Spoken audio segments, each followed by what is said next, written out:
YCP అంత దారుణంగా ఓడిపోవడానికి కారణం ఏంటి? వారు చేసిన తప్పులేంటి?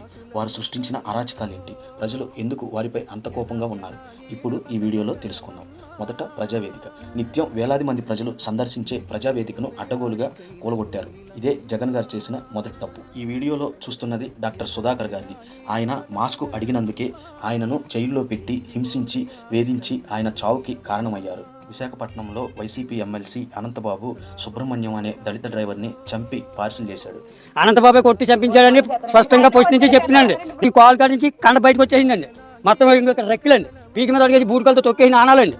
చంద్రయ్య అనే తెలుగుదేశం పార్టీ నాయకుడిని ప్రత్యర్థులు దారిలో అడ్డగించి కర్రలతో కొట్టి గొంతు కోశారు. బుద్దా వెంకన్న గారు కారులో వెళ్తుండగా దారిలో అడ్డగించి కారును ధ్వంసం చేసి ఆయనపై దాడి చేశారు. ఆఖరికి ప్రకృతిని కూడా వదలలేదు.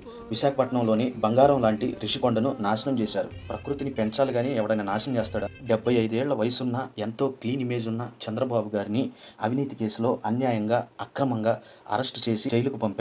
ఈ వీడియోలో మీరు చూస్తున్నది చిరంజీవి గారు జగన్ గారిని రిక్వెస్ట్ చేయడం. ఎందుకో మీ అందరికీ తెలుసు, మూవీ టికెట్స్ని చాలా భారీగా తగ్గించేశారు. ఇక ఆఖరిగా రోడ్ల విషయానికి వస్తే మీ అందరికీ ఆల్రెడీ తెలుసు, నేను చెప్పాల్సిన అవసరం లేదు. ఇండియాలోనే మన ఆంధ్రప్రదేశ్ రోడ్లు చాలా ఇలా చెప్పుకుంటూ పోతే ఇంకా చాలా ఉన్నాయి. Video length పెరిగిపోద్ది.